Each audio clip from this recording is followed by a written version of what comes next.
Krishna, Hare Hare, Hare Rama, Rama Rama, Hare Hare. Hare Krishna, on behalf of Great Puja Prabhu and the family, pleasant welcome to everyone. We can do Mangala Charana together. Om Jnanati Mirandhasya Jnananjana Shalakaya Chakshurunmilitam Jena Tasmai Shri Gurave Namaha Shri Chaitanya Manobhishtam Sthapitam Yena Bhutale Swayam Rupa Kadamayam Dadati Shvapadantikam Vandeham Shri Guru Shri Yutapada Kamalam Shri Gurun Vaishnavanscha Shri Rupam Sagrajatam Sahagana Raghunatam Vitam Tam Sajivam Sadvaitam Savadhutam Parijana Sahitam Krishna Chaitanya Devam Shri Radha Krishna Padan Sahagana Lalita Shri Vishakhanvitanscha He Krishna Karuna Sindhu Dinabandho Jagatpate Gopesha Gopika Kanta Radha Kanta Namastute Tapta Kanchana Gaurangi Radhe Vrindavanishwari Vrishabhanu Sute Devi Pranamami Hari Priye Vanchakalpatarubhyascha Kripa Sindhubhyahivacha Patitanam Pavanibhyo Vaishnavibhyo Namo Namaha Shri Krishna Chaitanya Prabhu Nityananda Shri Advaita Gadadhara Shri Vasari Gaura Bhakta Vrinda Hare Krishna Krishna Krishna Hare Hare Hare Rama Rama Rama Hare Hare Hare Krishna Krishna Krishna Hare Hare Hare Rama Rama Rama Hare Hare Hare Krishna Krishna Krishna Hare Hare Hare Rama Rama Rama Hare Hare. Hare Krishna. Today we are going to discuss a very important subject matter and very interesting. When someone attempts or takes up spiritual life, there are many challenges that a person faces. They may come in different categories. Today we would like to discuss a category that produces doubts in a person. The category we are dealing with,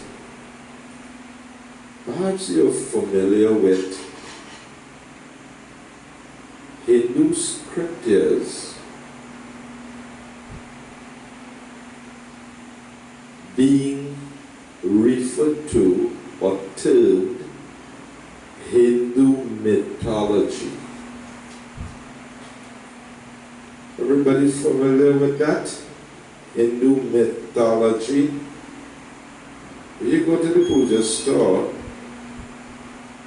and you see a set of Puranas, it may be mention Hindu mythology. Maybe written on the book, Hindu mythology. The idea is that they think it is some fiction, some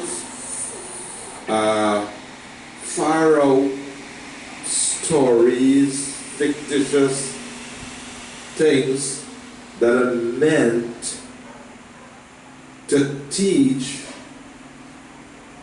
lessons for us. We could learn lessons from it. Good over evil. That's a one that you're familiar with, right? Good over evil. Diwali coming up on Ramayana, dealing with good over evil.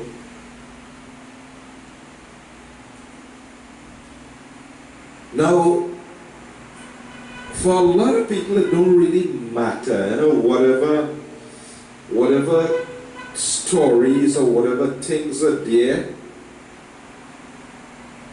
it don't really matter to them. What really matters to them, all that matters is matter. What they could eat and what they could, you know, what is good for their daily maintenance and so on. That is what really matters for them. And this thing about who care Hanuman carrying a mountain, that doesn't really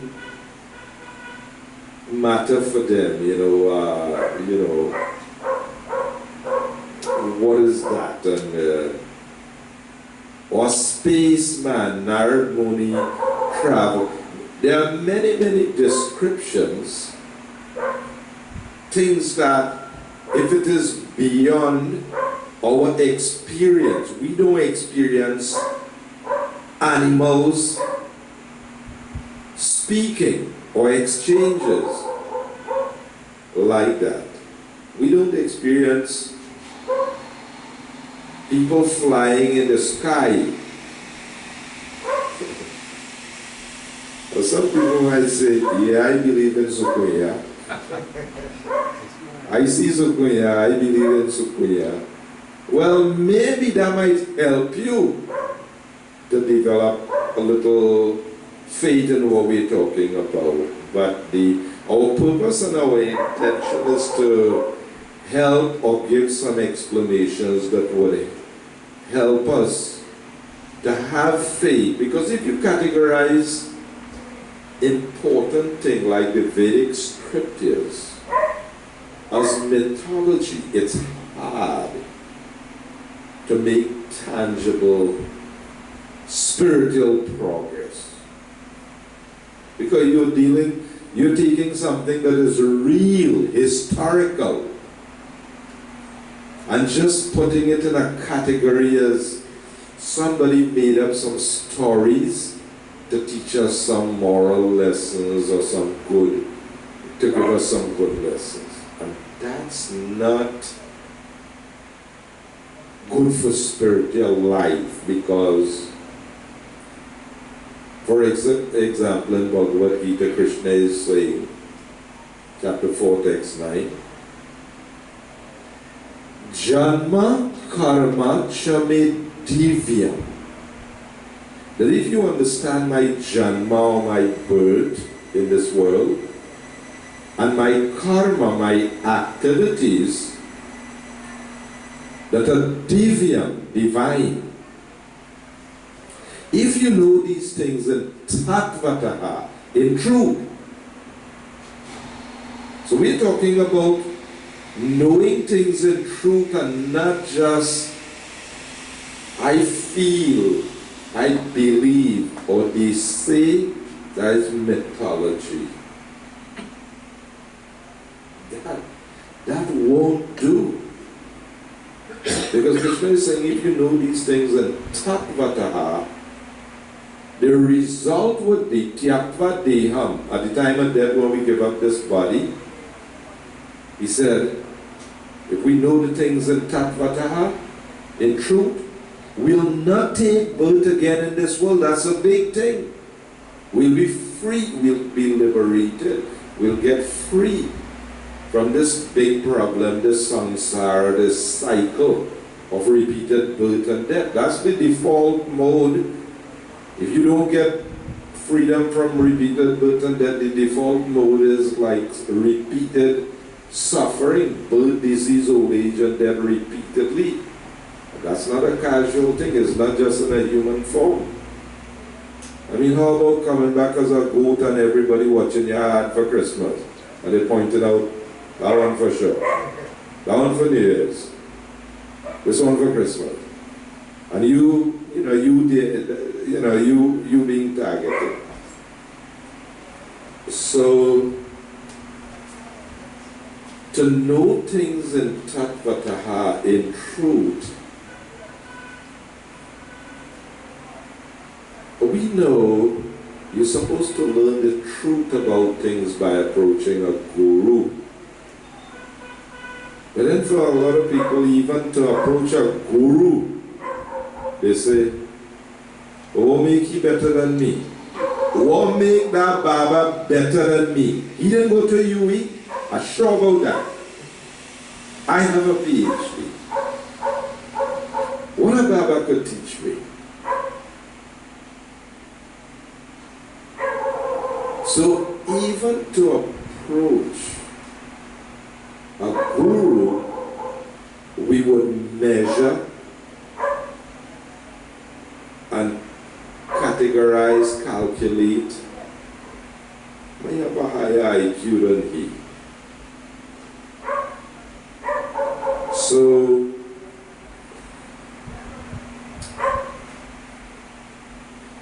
it is true that people in general, they will go and watch magic shows, or these days, I mean, TV and internet, and they see a lot of magic, and it's kind of far out interesting. Maybe tricks, but then there are mystic powers, and that's something that if people are not familiar with, if they don't have exposure to certain laws or certain things in the Vedic culture, they'll definitely think man flying in space. We read it in Mahabharata, and this person shot 100 arrows. Oh, come on, man. I had bow and arrow when I was small.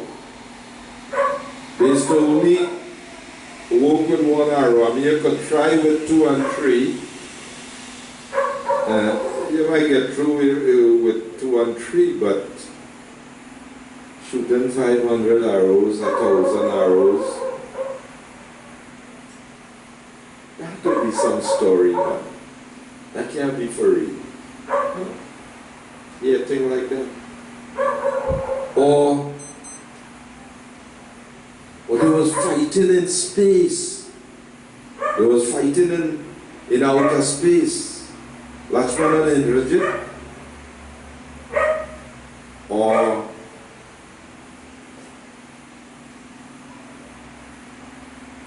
for real, that pig live up the Earth planet, or for real?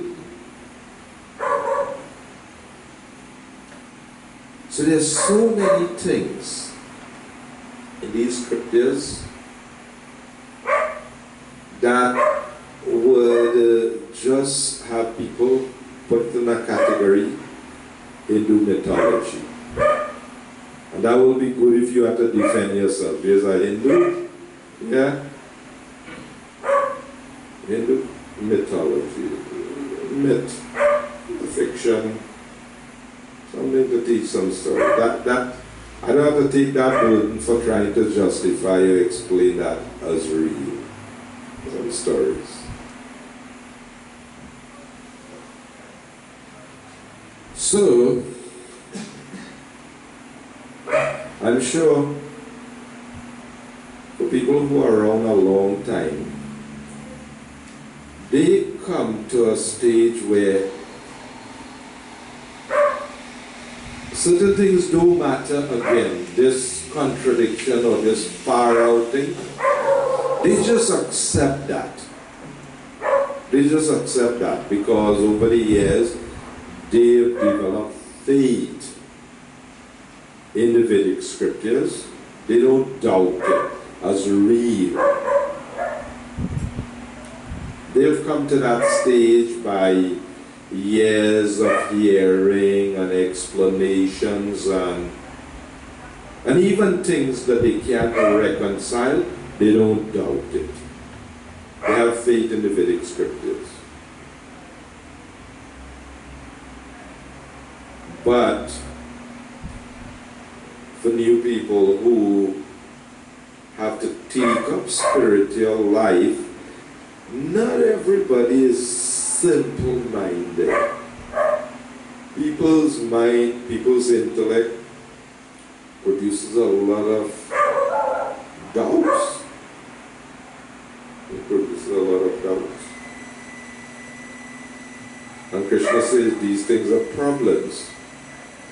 In the 4th chapter, he says, Agya, ignorance, not knowing, that's a big problem. Agyan. Ashraradhana, not having faith, big problem. Sanshayatma, doubting. I can't really be so. Doubting. Especially for the doubting, so there's no perfection for them. So if it is such an important thing to have faith, as Krishna says in 9.3, chapter 9, text 3 of the Bhagavad Gita, he says, Ashraradhana Purusha.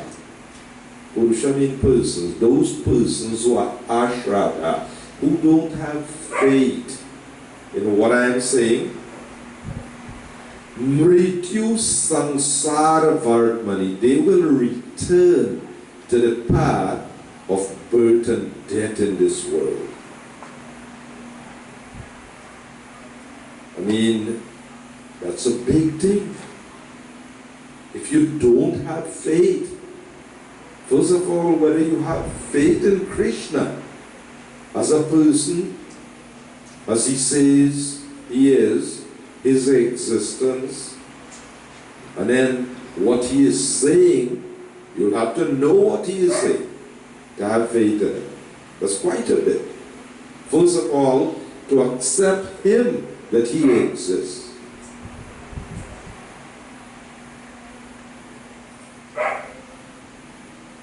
Maybe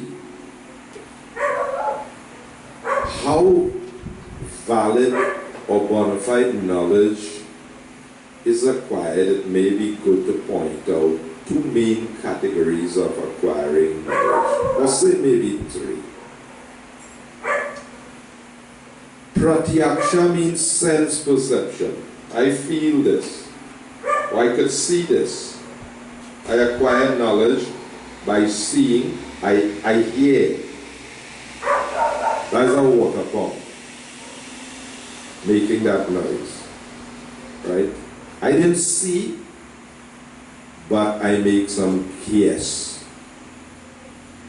Doesn't have to be a water pump. He could have had some other kind of device that makes that noise there. But one is pratyaksha, seeing, the hypothesis or the guessing.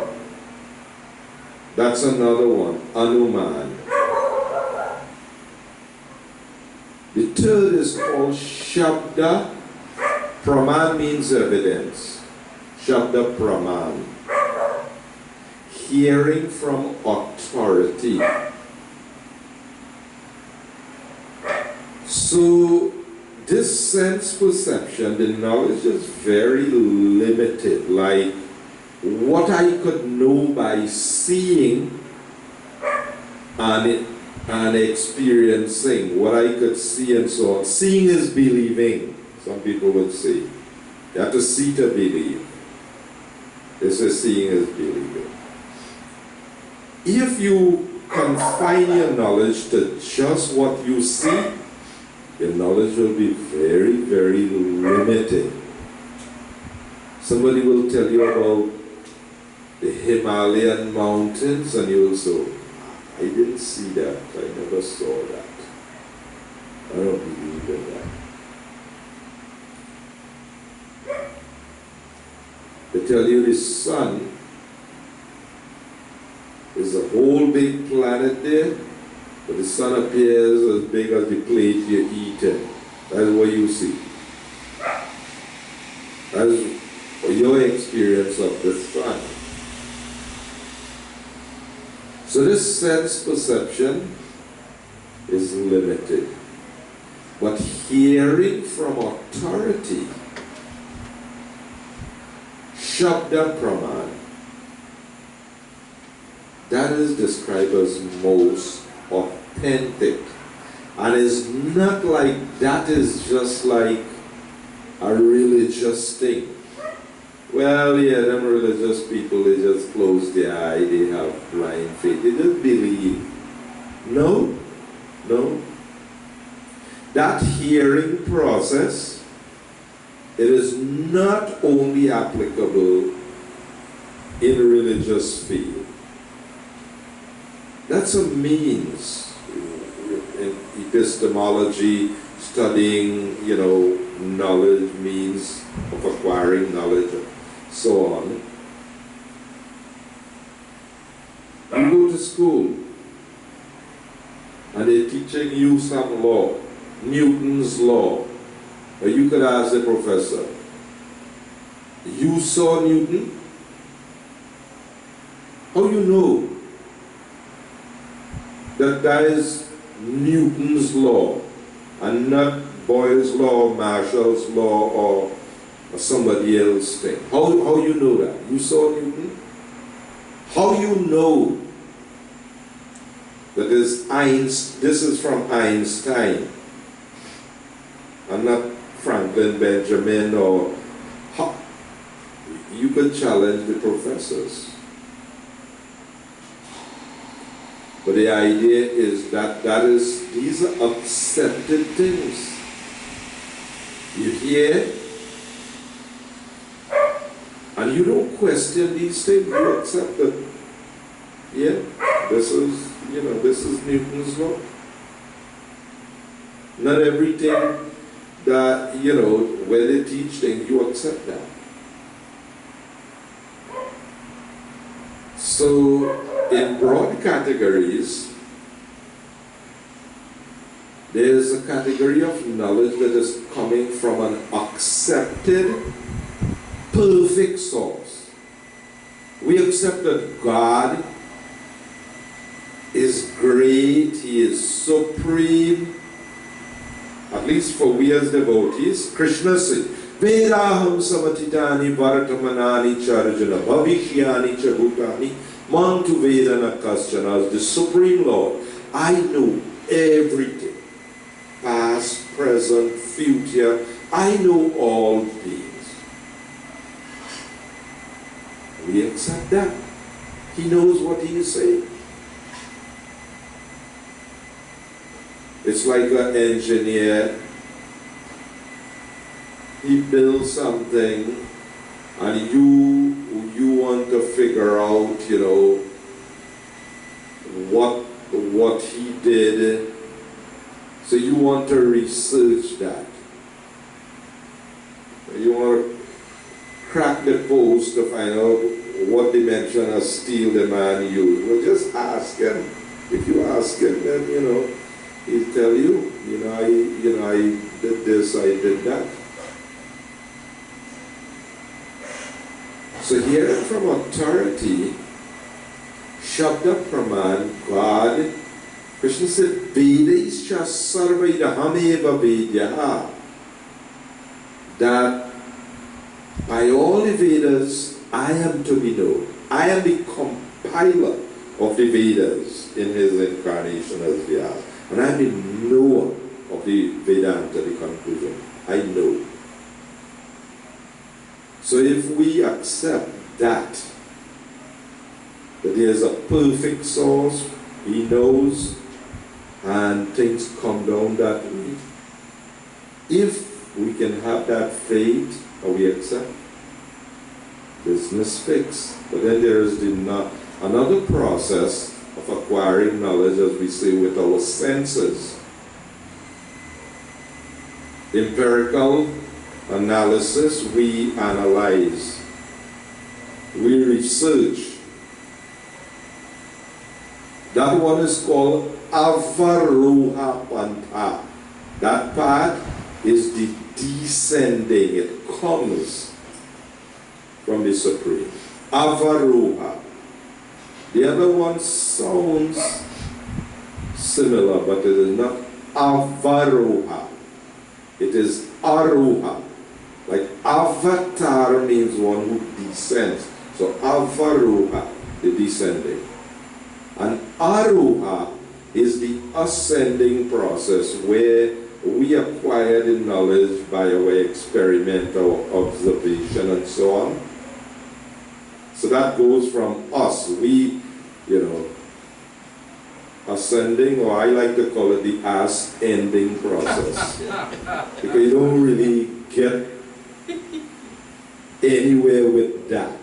It's very, very limited what you know or what you could attain with that limitation, that type of knowledge. So knowing these two broad categories, that is a perfect source, that's one thing that if you could, now Srila Prabhupada says in that 9.3, Bhagavad Gita chapter 9 text 3 in the purport, faith is the most important factor for advancing in Krishna consciousness or in spiritual life. Faith is a very important factor. Everybody put faith. Everybody have faith. You buy a ticket to go to New York, and travel agent sold you a ticket, but then again, you're putting faith in that. That pilot, that man who going to drive, fly that plane, you kind of trust the man, that you hope that he know what he's doing. So you're putting faith in that equipment, you're putting faith. There's faith.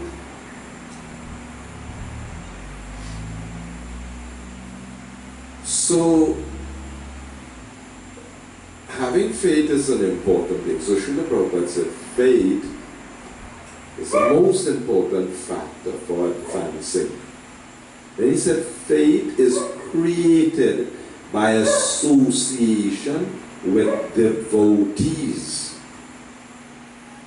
And every devotee who have been around for some years, they can testify that when I first came around, or I first heard about Krishna,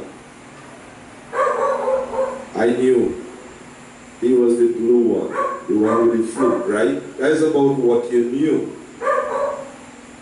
about Krishna. You could identify him, distinguish him from Hanuman or, some other personalities. But then, think about this. After you come in contact and you associate with devotees,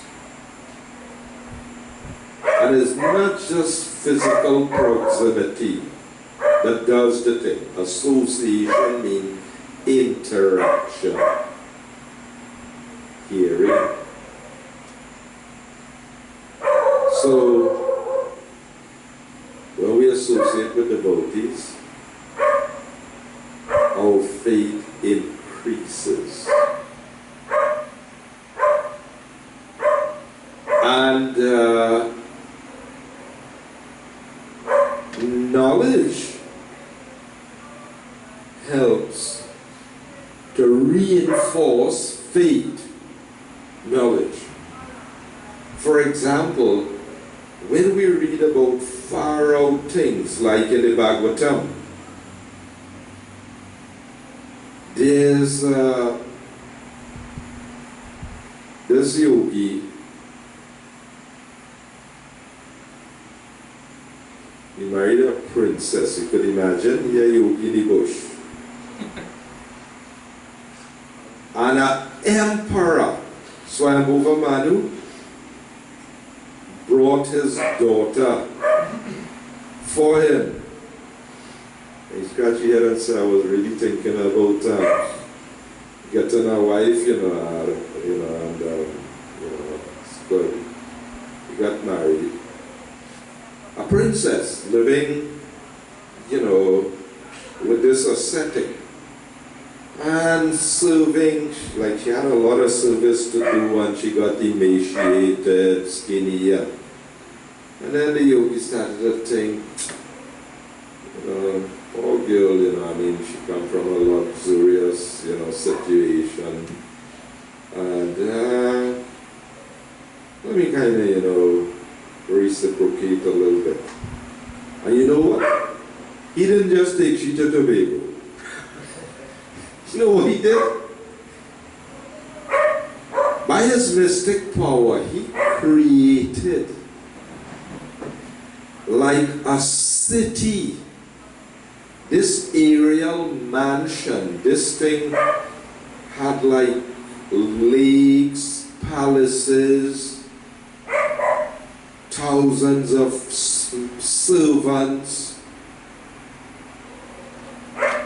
And he was able to take her all over the universe, not just like take her to Canada and go west coast of Canada and say, you see the beauty of this place? Banff? This, you ever see a place pretty like this? He didn't just take her to West Canada. He took the girl all over the universe. This planet, that planet. Can you imagine that? Oh, we're just talking about a yogi, Kardama Muni, his powers, the powers he had. So, Ashtasiddhi, 8 different kinds of yogic perfections. If you know a little bit about the powers obtained from yoga practice, that's one thing that will help you to not be confused and doubt. Prabhupada talked about one of his teachers in school, his guru was a yogi. So, what do you want?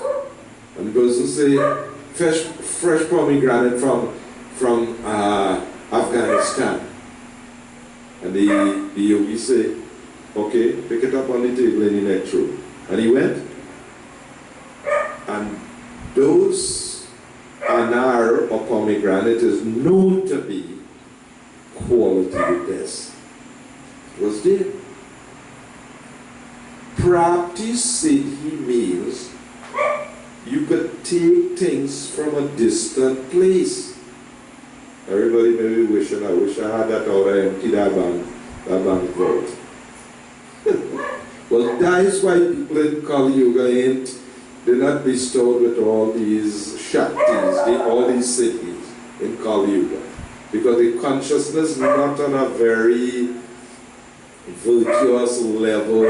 These yogis, they were renounced, they were not dependent on those things for satisfaction. Okay, name and fame, you display some magic and everybody come and call, either they call you Bhagavan or they dump good bit of money on you that will satisfy you. No, that wasn't their objective, their motive, but people had those powers. Yeah. They could become lighter than the lightest. They could fly. They could go anywhere. They could take their bath in this holy place and go in that holy place and take bath, and these are things that we would wish for. That well, if I had that, I could have taken a dip in Island Pool right now, right? They had that type of, powers. So this is Ashtasiddhi, different perfections that the yogis have. But Prabhupada said, there's still material. What is the big thing? The scientists with gross means, they're flying in space. Like a yogi, some yogi come down after years of practice,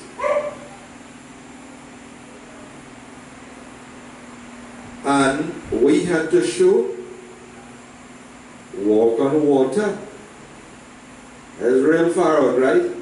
When somebody say, but a man paid 2 paisa and he crossed with the boat.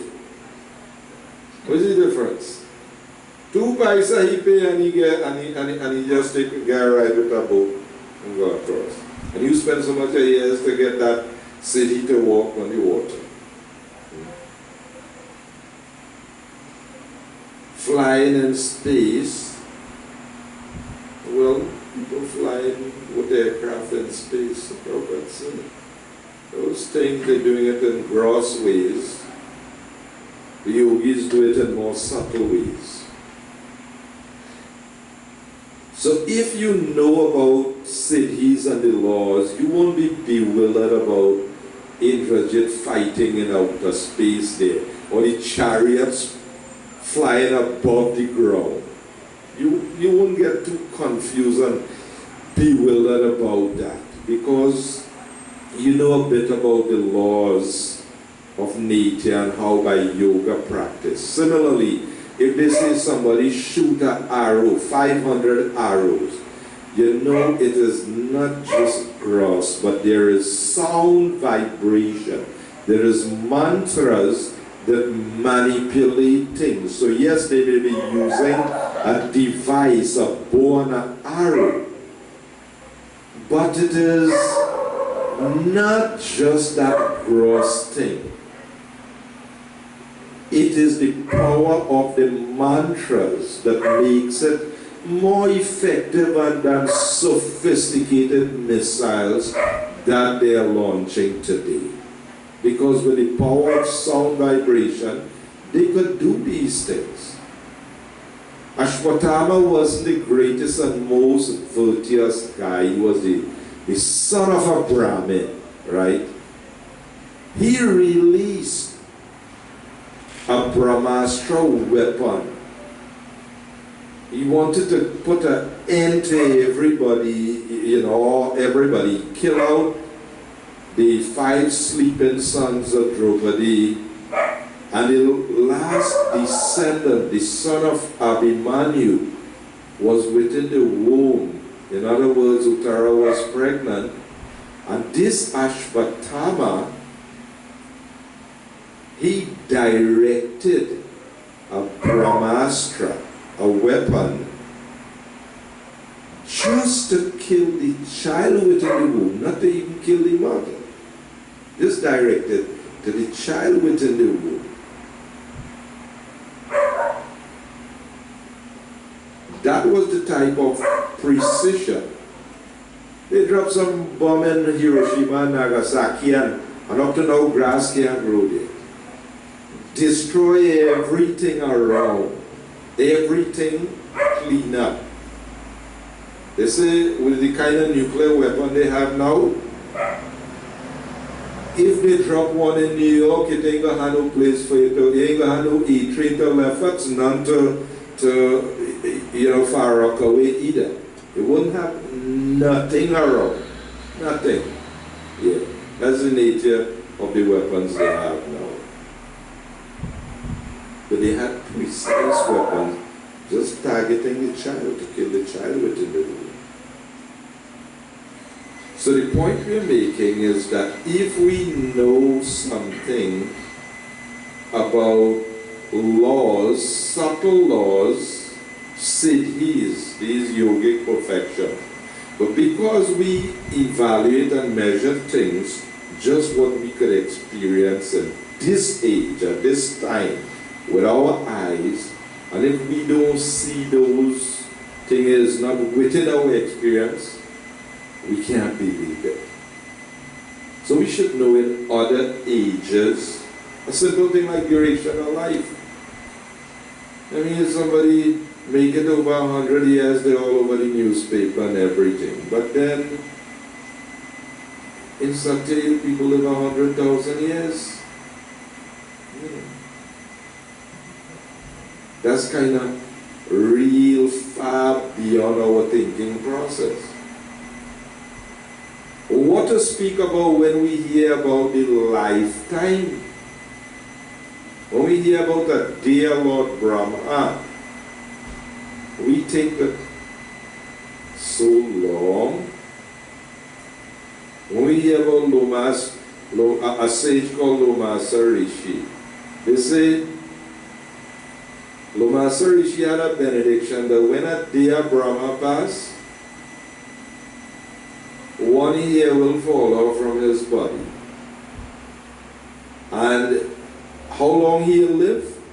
When all the hairs of his body fall out, then he would die. And they say he was a very hairy sage.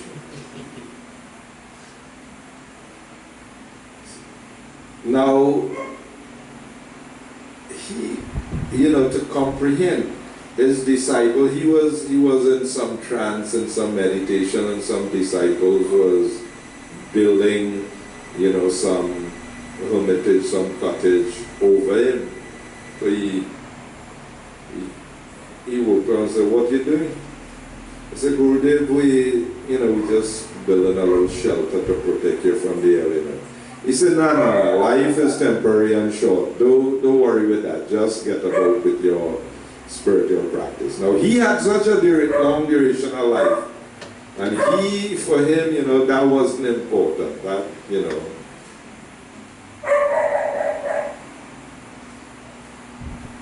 So, the idea is that if we hear from authority, we would develop faith in a lot of the things that are beyond our comprehension. In course of time, we'll develop faith about things that are described as achintya, inconceivable. Knowledge about the soul, not so easily conceivable. Of course, we can understand some things from the Lord's explanation. But then there are things about God and the soul, they may be beyond, because after all, God is unlimited. How Krishna could be there and all his friends sitting around him, and he's not Brahma, he has a forehead, but like he's seen all of them. Krishna there, and all the friends around, and he could interact with all of them. This is God. You might think, if you go back to the spiritual world, boy, I wonder, like they full already up there, I'll get space. It has some religions like that, right? So much thousand will inherit up there, and the rest will inherit the earth. Because it will follow. We kind of lead for up there. It kind of, only so much. Limited capacity up there. The rest will have to settle for here. I ain't making up that. That is, you could follow, you could check some religions. That is their belief, their theory. But we are talking about a God, Krishna, who could interact with everybody simultaneously. Can you imagine that? And every gopi, when Krishna was doing the rasa dance, every gopi had Krishna. Every gopi was, with Krishna. like thousands of them. Yes. So spiritual life requires an element called sincerity. If there's sincerity of purpose, God, Krishna, within the heart, He witnesses that sincerity and He makes provision. We read in Science of Self-Realization. This is repeated. This I think there's a couple dialogues where this man, O'Grady, is asking Prabhupada about where you will find, but I think Mike Robertson asked Prabhupada also. Prabhupada said, that is not your problem, where you will find a guru. Once you are ready, that's Krishna's problem. Once you are ready, Krishna will send somebody to give you education, enlightenment, and whatever is necessary for perfection. Because Guru is a manifestation of Krishna. So some of the points like hearing from authority, knowing a bit about the laws of nature, God's inconceivable potency. Of course, if we know something about material nature, how amazing. Prabhupada will speak about Achintya Shakti means. That cow has Achintya Shakti. That cow could just eat grass and transform it into delicious milk. That lemon tree could produce citric acid. The soul has all these different powers. So if materially speaking we could observe such amazing things, like just like a coconut tree, you just watch a coconut tree and you just, all these wonderful, these delicious coconut up there. Think about it. Who is it pumping all that water up there? Who mixing the flavoring and so on? Who are they using sodium benzoate to keep it? No. That is the Lord's, natural, that is His Shakti. He's just, and that is going on as a, it's not like He has to personally be doing, the material energy is like that, so amazing. So when we have doubts about things, if we are sincere, we want to go forward, Krishna will help us how we can see through all these so-called, inconceivable, things that are mysterious. We could get over all of that and make progress. So we could hear from Shanta a bit about how we could get free from some of those doubts.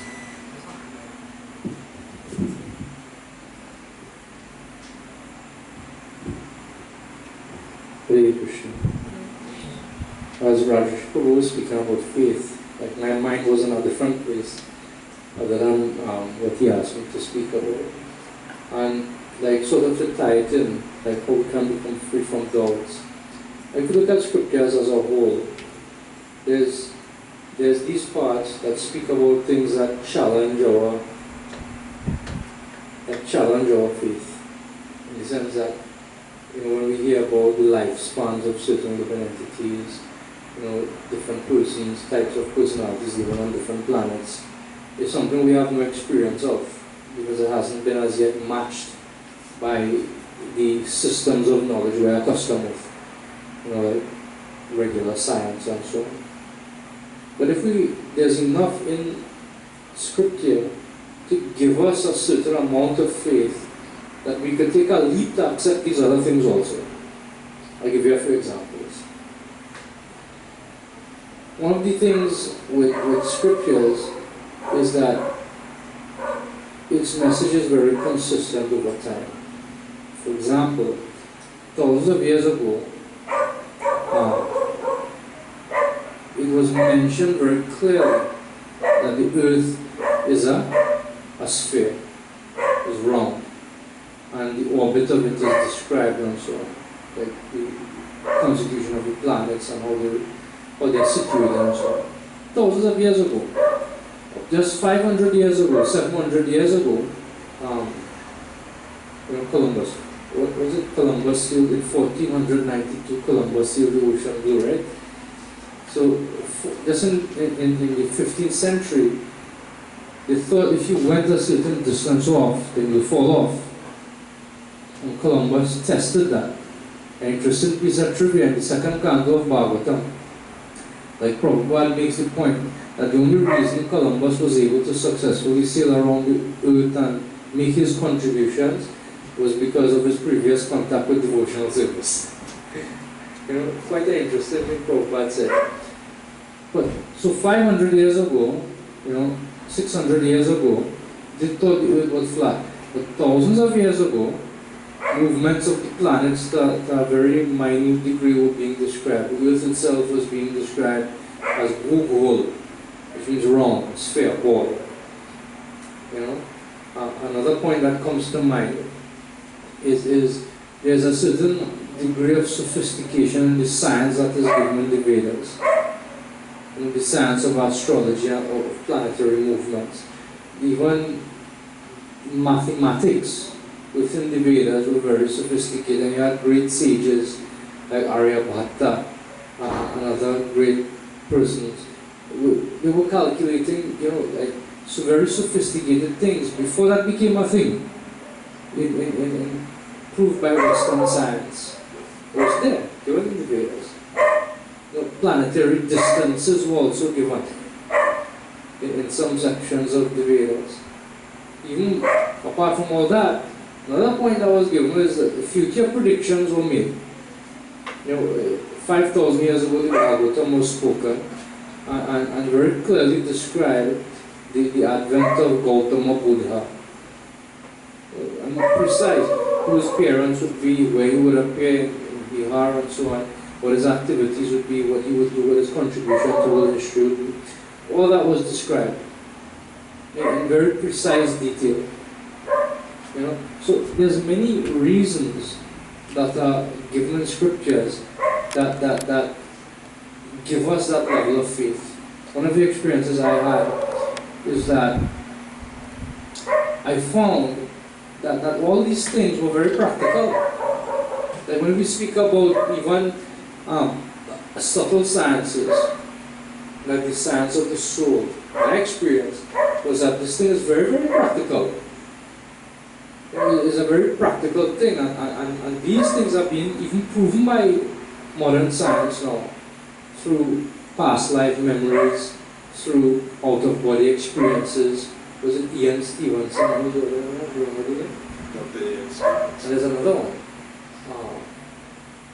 There's two of them. One who specialized in out-of-body experiences, and one who studied past life memories. And very scientifically. These were from US universities, not just like, people just writing something. One was from the University of Virginia, another one. So, and what it points to very clearly, that these descriptions which were given in the Vedas thousands of years ago, they are actually being proven now by science. Science is just now catching up. The third canto of Srimad Bhagavatam, embryology is described. The development of a fetus within the womb of a mother, and what it experiences. And there was one of the experiences that the fetus has within the womb is it's being bitten by worms. So I was describing this one time, and I said, but that is not a typical experience. It is not a typical experience. But actually, there is a certain type of womb that can exist within the womb of a mother that does affect the child. It may not happen in every single pregnancy, but science has also proven that. I forget the name of it. I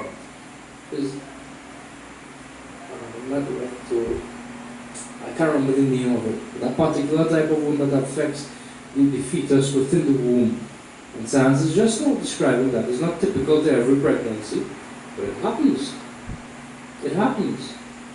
You know, the different stages of development of the fetus within the womb is also chronicled in the Srimad Bhagavatam.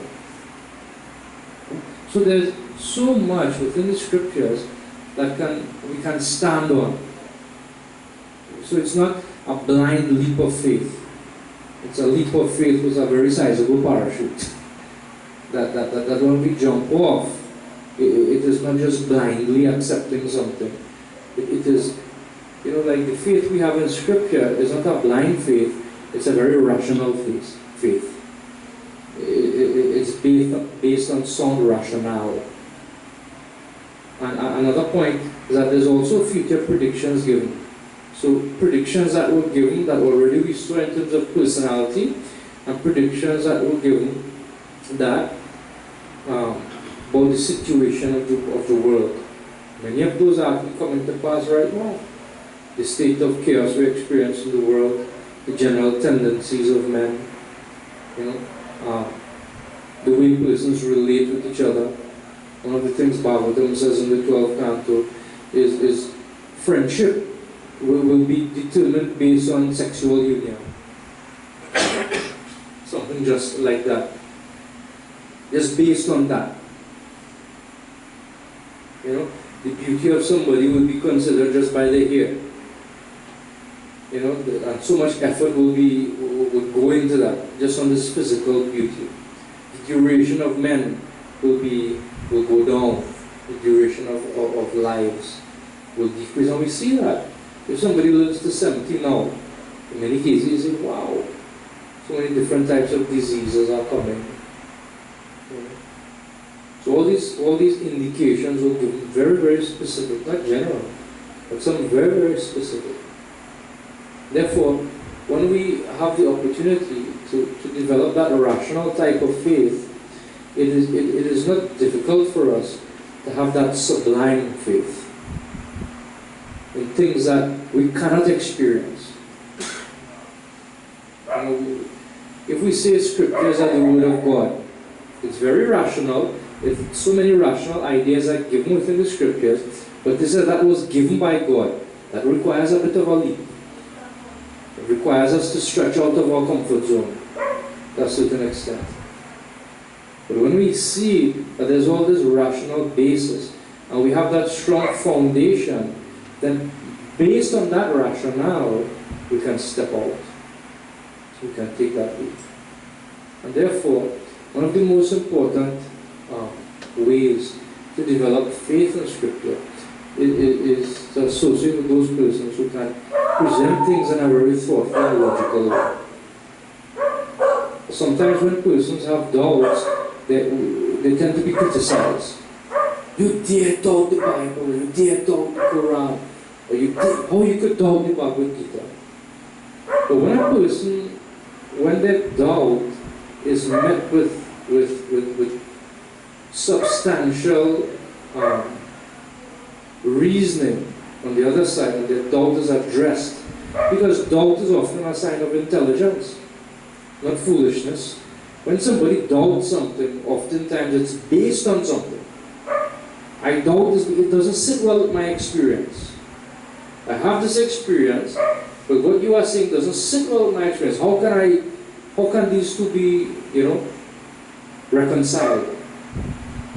When a person has a doubt, and it's met, because oftentimes I have this experience, especially in the last few years, I would have discussions with different people in different places, and speak in general terms, and the person says, well, that makes sense. But everything was from Bhagavad Gita or from Bhagavatam or some scriptural indication, but you don't ever have to quote a verse, because it's practical.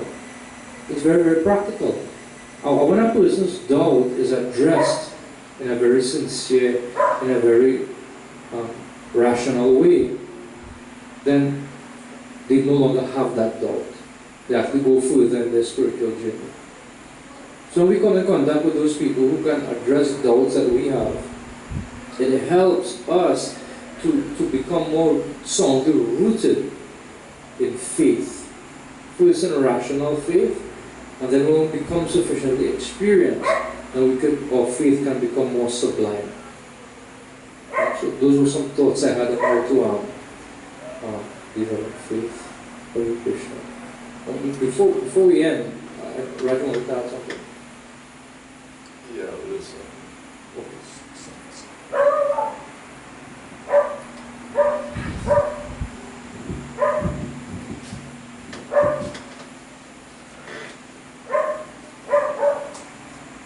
Actually, this is what the whole Bhagavad Gita is about, freeing Arjuna from his doubt, from his problem.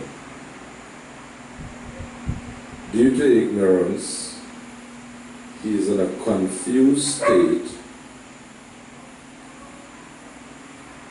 And in the 18th chapter, after Krishna spoke everything, Krishna asked Arjuna, so what's your situation now? And Arjuna replied, Nashto moha. My illusion is now gone. Twat prasad, by your mercy. And karishe vachanam tava. Now I am prepared to act according to your instructions. So if we are to analyze now, from when he said, now I am confused, I have lost all composure, I can't function, I don't know what is best. Now I am a disciple and a soul surrendered unto you, you please instruct me. From that point to the end, what does Krishna give? There's many things he gives, but we could give it in 5. Srila Prabhupada said the study of the Gita entails the comprehension of 5 truths. 1, Krishna reveals about his identity as the Supreme. 2, Jiva, our identity, represented by Arjuna. 3, Prakriti. The eternal soul is in contact with this cosmos. We have a body made up of matter. And this material nature pushes us around. 3 modes, goodness, passion, and ignorance. People are impelled, pushed around.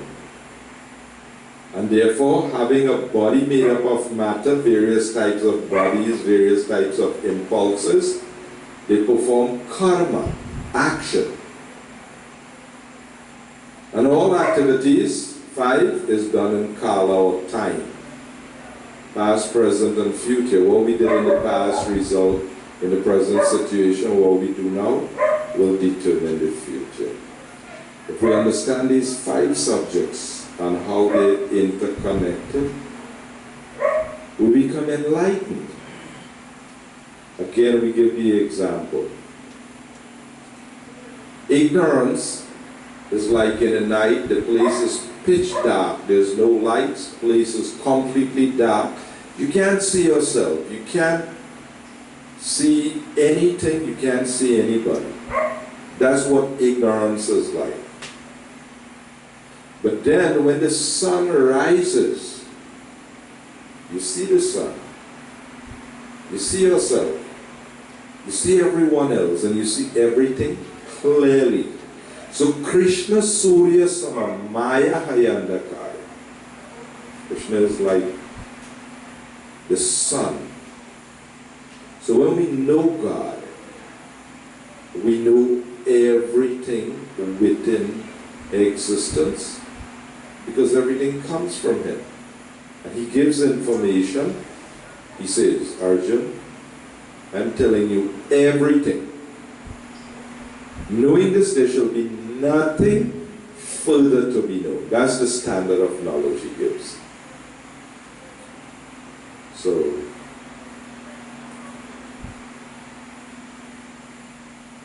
Krishna told Arjun, when you approach the Guru, when you know the truth, you'll never fall again into such illusion. For by this knowledge you will know that all living beings are but part of me, or in other words, they're mine. So anybody who don't know their constitutional position, who they are, who they come from, who they belong to, and what's that relationship, anybody who does know that, they have blind faith. They don't know.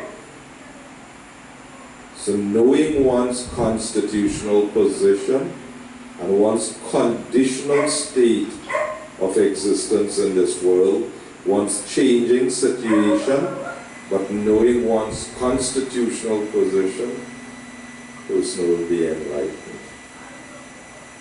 So as we would often say, Bhagavad Gita is just speaking about those who are wise and those who are otherwise. And that's about it.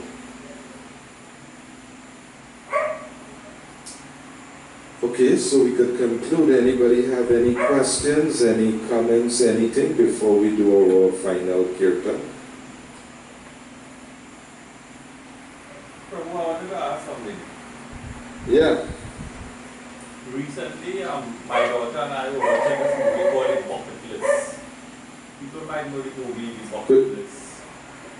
Shatagal had to deal with that one. I don't. You don't know the movie.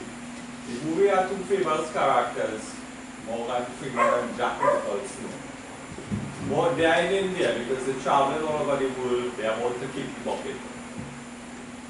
Morgan Freeman is telling Jack Nicholson that Hindus, people in India, they believe in this thing called karma, and they believe that you can move up or down in bodily existence based on your actions. So then Jack Nicholson asks him, so if a soul takes the form of an animal, is there anything that the soul in the animal form can do to rise to get back to the state of a human? And Jack Nicholson asks Morgan Freeman, he doesn't accept this. Because if a snail, a soul is trapped in the body of a snail, what does that snail have to do to elevate itself? And the other guy, of course, couldn't answer. So I am asking you that if a soul descends based on its action, maybe as a human into the animal world, is there anything that can be done while it is in the animal existence so that it can be elevated back to the human form? Or is it doomed to remain there?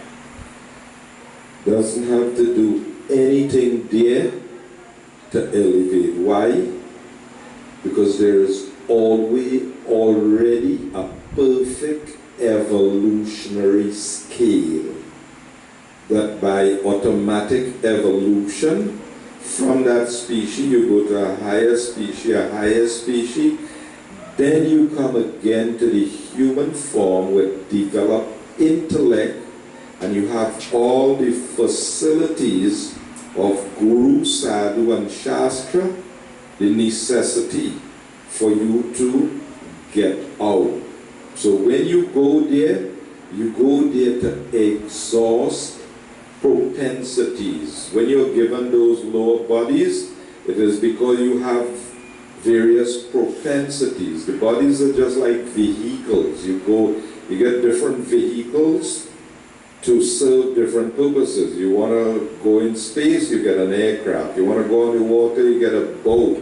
You want to go fast, you get a fast car. You want to carry heavy load, you get a truck. So those bodies give the soul an opportunity to fulfill various desires. So you don't have to do anything while you are down there. There is an evolutionary scale that automatically you will evolve and you'll come back to the human form again.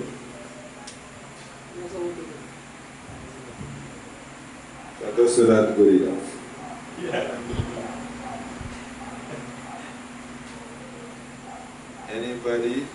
But with that said and done, just like he's saying, is there any way you can give that soul a blind and give him a boost? A sadhu, like Patita. Give them prasadam. Lord Chaitanya asked, how will all these non-moving beings be delivered? And Haridas Thakur, Lord Brahma, in the form of Haridas Thakur, said, when your holy name is chanted, both the moving and the non-moving beings become elevated. They become purified. So there are elements. Rupa Prabhu is making the point about, could they be benefited? Could they be elevated? And the answer is yes. A sadhu, devotee, we offer prayers, they are just like desire trees. They can fulfill the desire of everyone just like desire trees, and they are full of compassion for the fallen conditioned soul. That's the nature of the devotee or the Vaishnava. So, living beings in any status, they can be benefited by a devotee, giving them prasadam, chanting the holy name for them. So that's why when devotees go out and chant, it's not like people want or they deserve, but the Vaishnava chants because he knows Jagan Mangala Mangasam is the most auspicious thing in the entire universe. So people want to hear, they don't want to hear. When they hear the holy name, they become purified. So, yes, it is possible.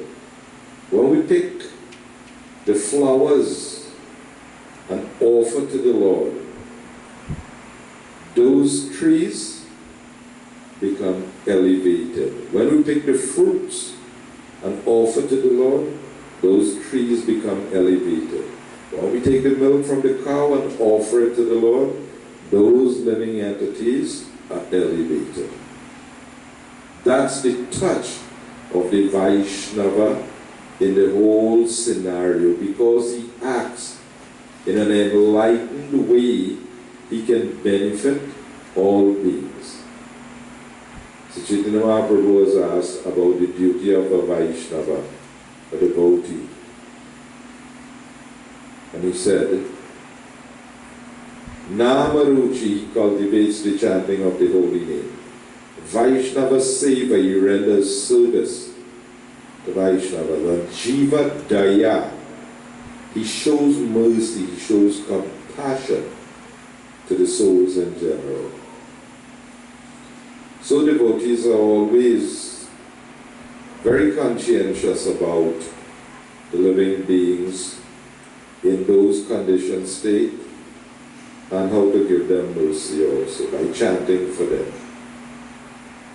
doing something, giving them prasada. I don't waste the Maha water at all.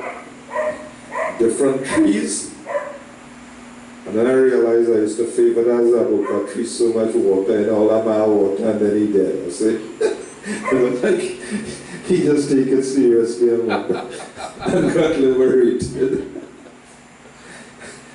He got so much Maha water.